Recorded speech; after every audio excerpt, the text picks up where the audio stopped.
90% من الناس اللي بتتكلم عن الأصول والأخلاق والحلال والحرام، معظمهم محتاجين الأول يطبقوا الكلام ده على نفسهم.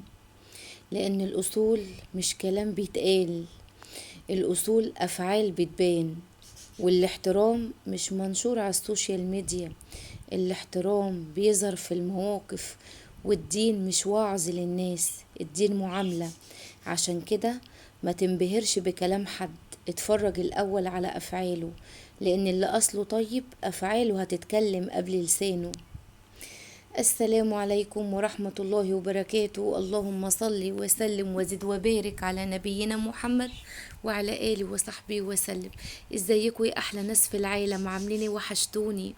وحشتوني بجد والله. أخباركم ايه يا حبايب؟ يا رب تكونوا في أحسن صحة وفي أفضل حال. النهاردة بقى فيديو جديد وروتين جديد وشمس يوم جديدة، ويلا بينا نسمي الله ونصلي على الرسول ونشوف احنا هنعمل ايه مع بعض. سامعين العصافير؟ لوزة ومطيع عاملين قلق. بصوا بقى، قبل ما هبدأ ما تنسيش اختكم ام مازن في لايك واشتراك، فضلي وليس امرا منك حبيبة قلبي، وشير لي القناة عشان القناة تكبر بيكم. قناتكم قناة وصفة سهلة مع ام مازن. بتمنى لكم كلكم يا رب السعادة والتوفيق والسداد وراحة البال وكل حاجة حلوة. ربنا ينول لكم كل حاجة حلوة انتوا بتتمنوها. بجد بجد احلى اخوات واحلى ناس في العالم. ربنا يسعد ايامكم ويراضيكم ويسخر لكم يا رب العالمين الطيبين في طريقكم. طيب يلا نشوف بقى انت بتعملي ايه يا ام مازن. مبدئيا كده حبايب قلبي، انا مش في احسن حاجة بصراحة، انا صريحة معاكم يا حبايبي. انا دخل عندي فور، ايوه زي ما سمعتوا كده، دخل عندي فور يا حبايبي. بس بفضل الله بفضل الله انا خلاص اتخلصت منه. بقيت دايخه وعماله الف وابرم واشوف ده دخل لي منين، مش عارفه والله ما اعرف دخل لي منين. بصيت على مدخنة السخان، بصيت على الصرف بتاع الحوض، بصيت مكان فتحة الغاز، مش عارفة دخل منين، مش عارفة. هتجنن. عملت ايه بقى؟ جبت له اللزقة اللي هي لزقة الفور ديت، بتتباع عند بتاع المنظفات. جبت لزقة وحطيتها له. المهم يعني ان هو عمل ايه بقى، ان هو خرج من المطبخ ودخل اوضه البنات. ماشي، قمت واخده اللزقه وحطها له في اوضه البنات وقفلت باب الاوضه. طلع الحمد لله فيها. بس كده خلاص واتخلصت منه. يا ريت خلصت على كده. بعدها بيومين لقيت في فور تاني.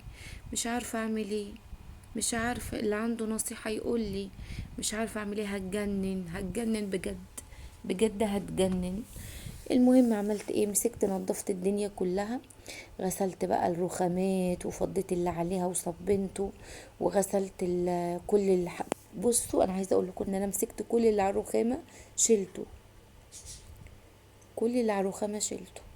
ماشي، وبعدين قمت صب صبنت بقى كل حاجة.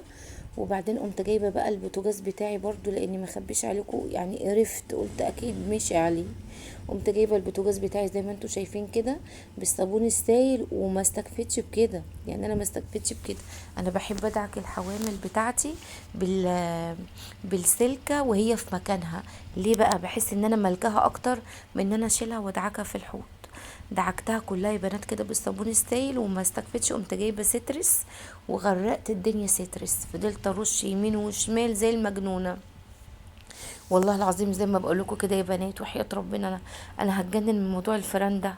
مش عارفه، انا عمري ما كان عندي الكلام ده. انا قاعده بقالي 6 سنين في المكان ده، عمري ما حصل لي كده. مش عارفه في ايه اللي حصل. رخر قرفانه بشكل. وبصوا بقى مش طايقه نفسي بجد والله العظيم. وتقريبا والله ما بنام يا حبايبي والله العظيم. طول ما انا عندي القرف ده مش عارفه انام. يعني اول واحد اتخلصت منه، التاني مش عارف. اخر ما حطيت له اللزقه مش عارف اللزقه التانية جه على اللزقه، ده ما جاش على اللزقه. جبت له المصيده وحطيت له فيها قطعه لانشون، ولغايه اللحظه اللي انا فيها دي ما فيش. يعني دي اول تنظيفه بتاعه الفار الاولاني. الفار التاني انا بسجل معاكم دلوقتي وهو لسه ما جيش. رخر بصوا مشمئزه جدا وحياة ربنا. مش عارفه ايه ده، مش عارفه دخلوني منين. بصيت على صرف الغسالة، بصيت على مكان الغاز، فتحات الغاز، بصيت على صرف الحوض. على ما تخنت السخان، هتجنن هتجنن. المهم مسكت عيون البوتاجاز بقى كده زي ما انتوا شايفين، كلتها ومرشتها يا بنات وحياة ربنا، خليتها زي الفل. دعكتها كلها كده. وخدوا بالكوا ده انا كمان لما بقى ان شاء الله ربنا يوفقني كده واصطاد اللي موجود دوت، ويدخل كده المصيدة، يا رب يا رب يخش المصيدة، هعمل المدعكة دي تاني. انا بقى مش ورايا الا الفيران ولا ايه مش عارفه. بصوا بقى جبت السترس وغرقت الدنيا، غرقت الدنيا سترس. ومسكت السلكة كده بقى يا بنات. عارفين انا موطيه صوتي ليه؟ انا موطيه صوتي عشان انا حاطه المصيده في المطبخ وبقول ايه هو بيطلع على الهدوء، عشان كده انا موطيه صوتي. غرقت بقى الدنيا سترس كده ومسكت السلكة. وقعدت بقى ايه، قعدت ادعك البوتاجاز كله وفكيت العيون دعكتها. والله العظيم يا بنات ما سبت حاجه الا لما عملتها، ما سبتش حاجه الا لما عملتها، خليت كله زي الفل. ما استكفتش بقى بكده، قمت منزله كمان الشفاط، وقمت ايه، وقمت دعكه كله بالسترس برضو. عارفه ما تدعكي الشفاط بتاعك اول باول مش هيخلي عندك دهون خالص خالص، ويخلي لك المطبخ نظيف. انا بنزل الشفاط ده تقريبا كل اسبوعين، كل اسبوعين. بس المرة دي بقى نزلته قبل الاسبوعين عشان برضو الموضوع بتاع الفرطة. والنبي اللي عنده اقتراحات يقولي ده بيدخل منين دوت، قولولي الاماكن اللي بيجي منها هتجنن والله. المهم مسكت بقى البوتاجاز كده خليته زي الفل. السترس على فكرة لما بترشيه وتسيبيه ياخد ويدي كده شوية وبعدين ترجعي تدعكيه، يعني على ما دعكت الحوامل وخدتها شطفتها كان السترس جاب نتيجة وسيح كل حاجة على البوتاجاز. بصوا دعكت كله خليته زي الفل. وبعد كده قمت عاملة ايه بقى، جبت فوطة ونشفته. انا عايزه اقول لكم ان انا استغنيت عن حاجات كتير في المطبخ بعد موضوع الفرد، حاجات كتير قوي انا استغنيت عنها. بصوا خليته زي الفل ازاي، زي الفل. بعد كده بقى قمت جايبه ايه، قمت جايبه الغسيل وقلت ايه احط دورة غسيل كده على ما اعمل بقى اللقمه، يكون الغساله خلصت وانشر. والله العظيم يا بنات كل ده كان ساعه صبحيه، كل اللي انا بعمله لكم ده كان ساعه صبحيه. عارفه لما تقومي من النوم مرتبه هتعملي ايه، بتنجزي وبتخلصي على طول، بتلاقي وقتك زي الفل. وحياة ربنا وربنا بيبارك كمان في الوقت. فعلا فعلا الحاجة البدرية منسية وحياة ربنا. المهم يا حبايب قلبي رصيت الغسالة، وانا من الناس اللي بحط مسحوق الغسيل من جوه الغسالة مش في الدرج، بحطه في الحلة. ليه بقى، ليه يا ام مازن؟ عشان انا بستخدم مسحوق غسالة عادي عادي، اللي هو الباهي. عارفين الباهي ده؟ بجيبه العادي بس بحط معاه ب10 بيكنج باودر وب10 ملح ليمون. ده بيمنع الرغوة وفي نفس الوقت بينظف البقعة. والله العظيم يا بنات موفرة جدا، جربوا الحركة دي.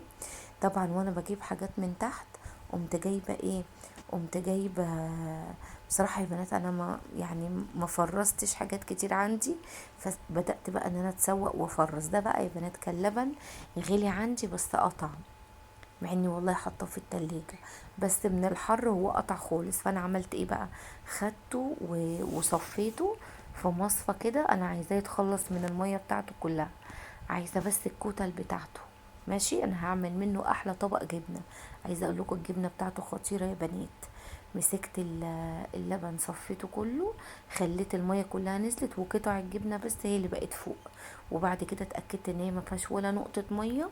قمت عاملة ايه بقى يا حبايب قلبي، قمت جايبة نطرة ملح صغيرة خالص. وبصوا المية، شايفين المية؟ قمت جايبة نطرة ملح صغيرة خالص وقمت حطاها عليها. ماشي، وبعدين قمت عاملاها في الكبة بنقطتين زيت. والله يا بنات بقت جميلة جميلة جميلة، بقت جبنة كريمي خطيرة خطيرة. بصوا بقى، عملت لقمة حلوة قوي لولادي. العيش ده انا جايبه العيش الكبير بقطعه نصين، وقطعت طماطم بملح وملح وكمون وليمون، ملح وكمون وليمون، بتبقى حلوه قوي الطماطم دي، طبق كده يفتح النفس. مع العيش ده قطعته نصين وحمرت طاسه بطاطس، وعملت طاسه لحمه كده بالتوابل بس، لحمه بالتوابل بس، بالزعتر والفلفل الاسمر والحبهان واللوري وجوزة الطيب وفص ثوم، وشوحتها كويس قوي. وبعد كده نزلت عليها بنص كوبايه ميه. انزلي بالميه حبه صغيرين في حبه صغيرين، علشان ايه، علشان يعني انا مش عايزه فيها، انا مش عايزاها شوربه، انا عايزاها تشرب نص كوباية ده، ولما تحتاج تاني زودي. في الاخر هتاخدي احلى صوص لحمة وحياة ربنا، احلى صوص لحمة. كانت خطيرة يا بنات والله. كانت غدوة سهلة وجميلة، بس كانها بالعيش. كان نص كيلو لحمة وبطاطس محمرة، وطبق طماطم كده مملحة بملح وكمون وليمون. بصوا بقى اللحمة بعد ما خلصت، انا هغرفها دلوقتي. النص كيلو كان 6 قطع، كل واحد اخد قطعة. النص كيلو كان 6 قطع بالظبط، لان اللحمة سعرها عدى خالص. اللحمة عندنا ب500 معرفش وكام. بصوا هما 6 قطع. المهم سويتهم كده في الصينية، والصوص ده بقى اتاكل قبل اللحم. ده يا بنات كان فيديو النهارده، بتمنى ان هو ينال رضاكم. وهستنى تقولي لي الفار بيدخل منين، قولوا لي الاماكن اللي بيجي منها. واخر كلامي ان الحمد لله رب العالمين.